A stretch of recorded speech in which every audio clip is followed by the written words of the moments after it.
जंगल के किनारे बसा हरियालीपुर गांव अपनी सादगी और शांत माहौल के लिए जाना जाता था। गांव छोटा था, पर हर किसी के दिल में एक दूसरे के लिए अपनापन भरा था। इस गांव की सबसे खास बात थी उसका चौकीदार, बुजुर्ग मगर फुर्तीला रामदीन, जिसकी मूंछें जितनी घनी थीं, नजर उतनी ही तेज। रामदीन गांव का पहरेदार था, लेकिन बच्चों के लिए वो दादा समान था और बड़ों के लिए एक भरोसेमंद साथी।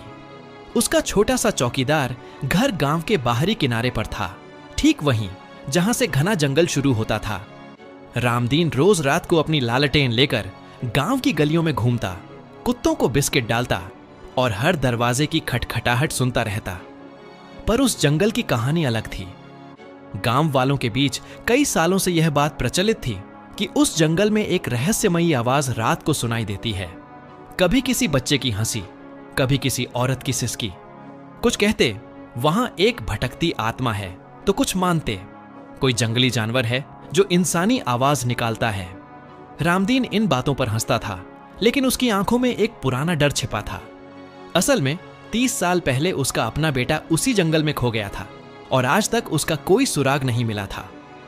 एक रात जब पूरा गांव तेज बारिश के कारण घरों में बंद था, रामदीन को फिर वही आवाज सुनाई दी, एक बच्चे की हल्की सी बुदबुदाती पुकार।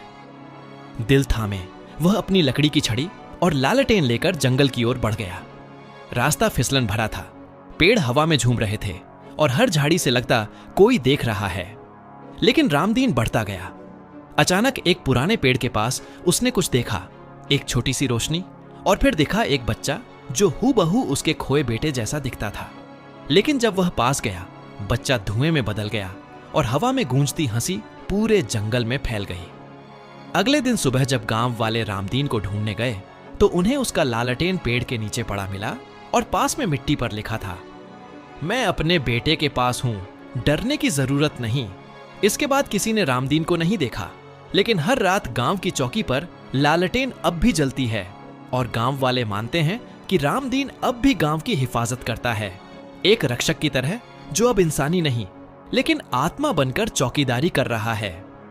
इस कहानी को गांव के बच्चे आज भी सुनते हैं और जब कोई पूछे कि डर क्या होता है, तो वो हंसकर कहते हैं, जब रामदीन दादा नहीं डरे तो हम क्यों डरें।